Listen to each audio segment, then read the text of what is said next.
engine removal time. Let's speed this up.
Front apart so we can pull the engine out, pull this engine out, and we're going to put that engine over there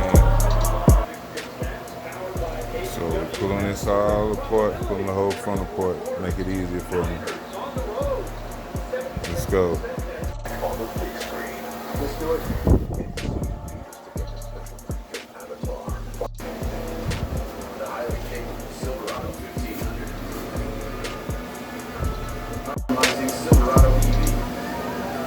This the LS I'm gonna rebuild right here.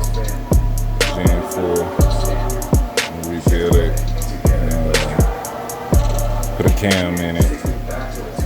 Put it in my Impala. Let's go.